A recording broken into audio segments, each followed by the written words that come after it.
Good evening from New York. I'm Chris Hayes. In the continuing media and political ass freakout over President Joe Biden's campaign for re-election, there's one pretty important fact that gets missed almost entirely. And I've been thinking about it a lot. The president has done nothing wrong.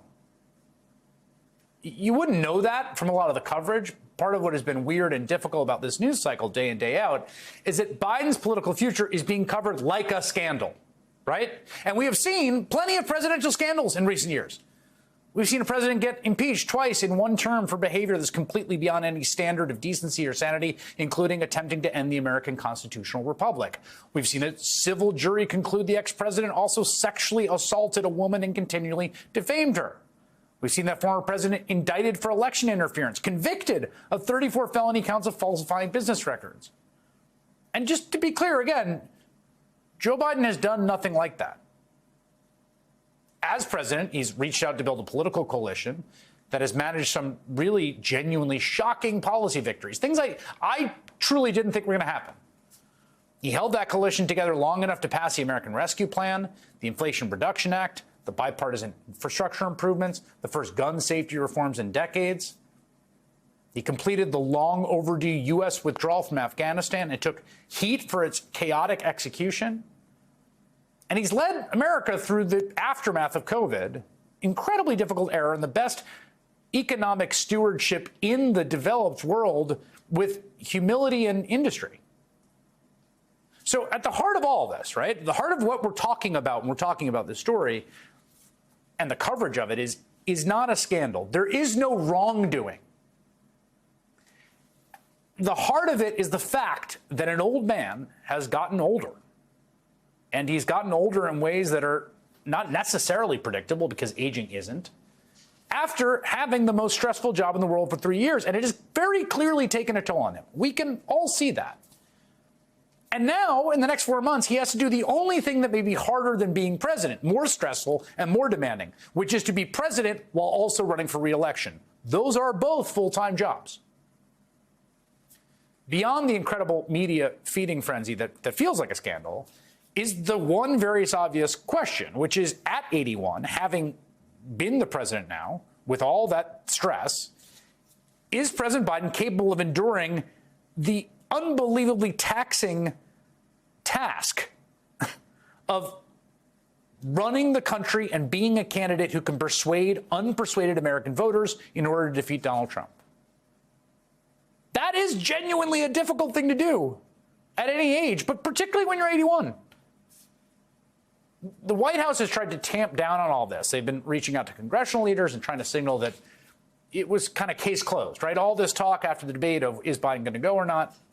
Is he going to be the Democratic nominee? That, look, the process has run its course. People could have run against him in the primary. We're a month out from the convention. He's the president of the United States.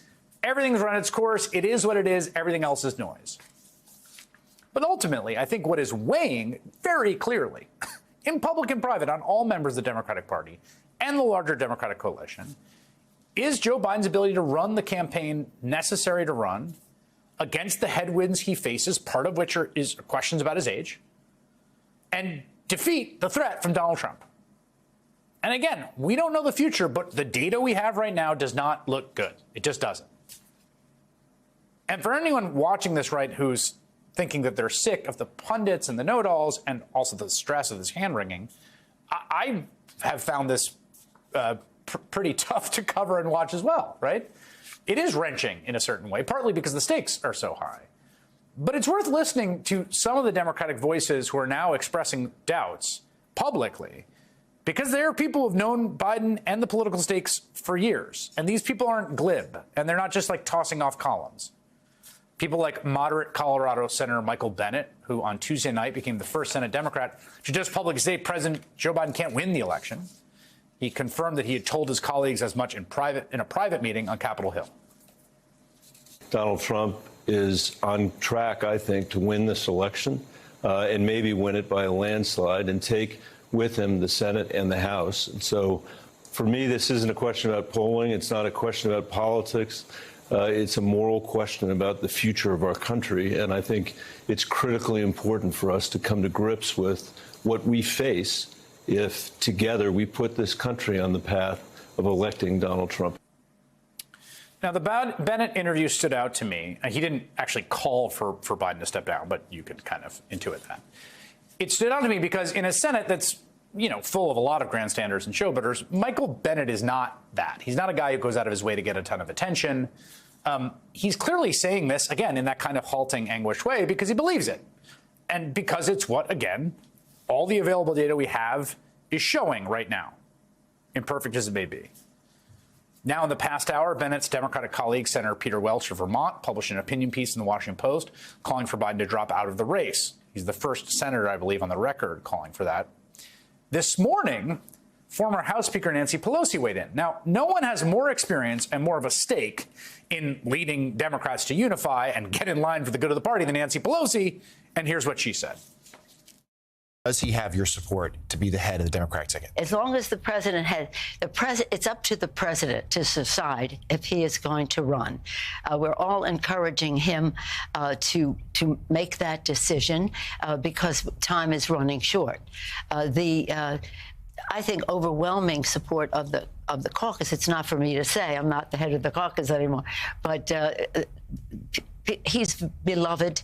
He is respected, and people want him to make that decision, not me. He has said he has made the decision. He has said firmly this week he is going to run. Do you want him to run? I want him to do whatever he decides to do, and that's the way it is. She didn't say Joe Biden is the guy. I mean, she could have. She very obviously and intentionally didn't say that. We all saw that, right? You saw what she was doing there. She said Joe Biden has to decide. Even though he's decided, he still has to decide. It is a remarkable thing for Nancy Pelosi to say. In large part because it's not a person who is caught up in news frenzies and news cycles. She's pushed back hard against similar Democratic panics in the past. She knows from them. Remember back in 2009. I remember covering this as the Nation correspondent in Washington, D.C., when longtime Democratic Senator Ted Kennedy died and Massachusetts voters in a special election replaced him, shockingly, with a Republican, a guy named Scott Brown. And with that, it meant that Democrats had lost their filibuster-proof majority, 60 votes, which meant they could not pass Obamacare through the Senate again, had to come back from conference committee. And the party was utterly demoralized and shocked and in genuine disarray. And pundits and politicians were saying, that was it. We lost. That's the end of health care reform. We can't pass it through the Senate. It's dead. It's dead. It's dead. It was Barack Obama, first of all, and Nancy Pelosi, who just ignored the media drama and ignored the hand-wringing and ignored the pundits who whipped members on the phone and who found the way forward and got that historic legislation passed by passing the identical Senate bill through the House. That was her. The following year, when President Obama signed Obamacare into law, remember what then Vice President Biden told him in earshot of the mic, it was a big effing deal. And I say all this to demonstrate the fact that Nancy Pelosi has shown that kind of hold-the-line savvy time and time and again over Democrats. Whether it was waiting for the right time to open impeachment articles against Donald Trump or squeezing an infrastructure bill through warring party factions. And the fact that Nancy Pelosi is now out there leaving the door open for Biden to do something other than run for re-election suggests to me she really thinks there is a dire need for the party to do something dramatic and drastic and risky. Let's be clear, risky, basically unprecedented, but to her mind and I think others, necessary in the face of what's happening.